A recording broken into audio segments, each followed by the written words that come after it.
Hello Brooks Garden Volunteers. This month in March we're going to start making stepping stones.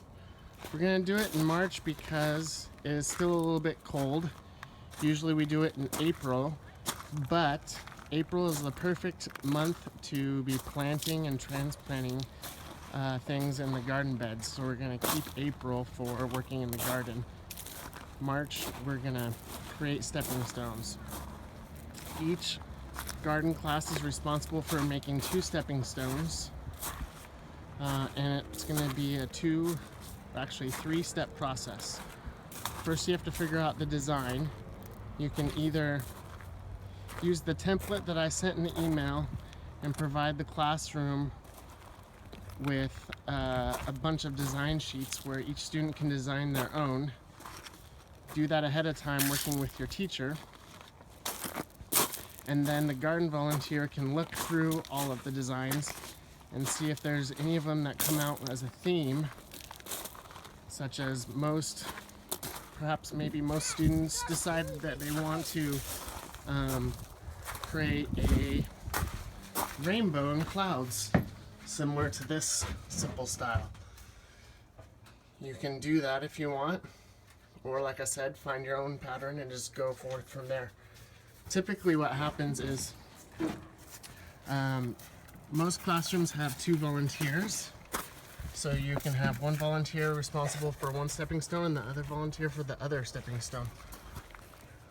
Okay, so when it comes down time to the garden, right outside the shed there are stepping stones.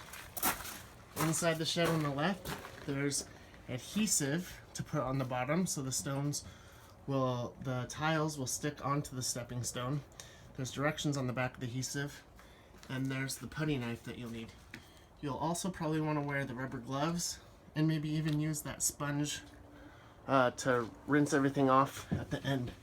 There's already broken stepping stone tiles here that you can choose from for your colors. If you start to run out or there's more underneath that can be broken, what you do is cover it up with the towel so when you break it, it doesn't get in your eyes.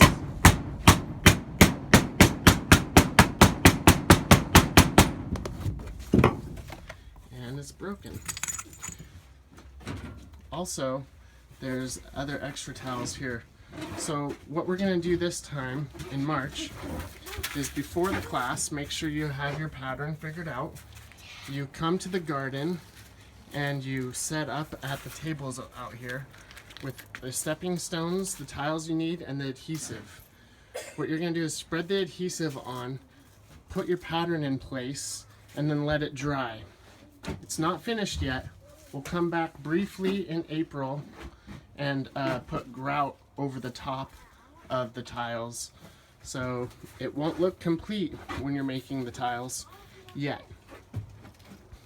Also, what you're going to want to do is either work the teacher's name into the design of the tiles or place the finished tile on a piece of paper with the teacher's name on it, or use tape and a pen to mark whose stepping stone it is so don't get confused with someone else's.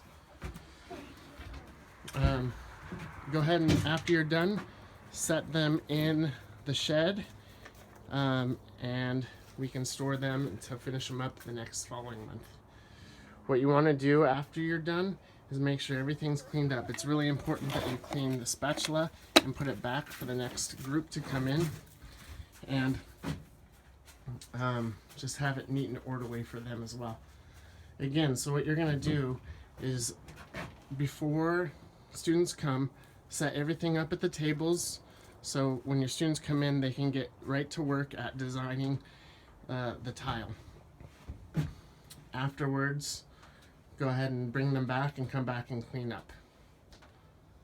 Let me know if you have any questions. Thank you.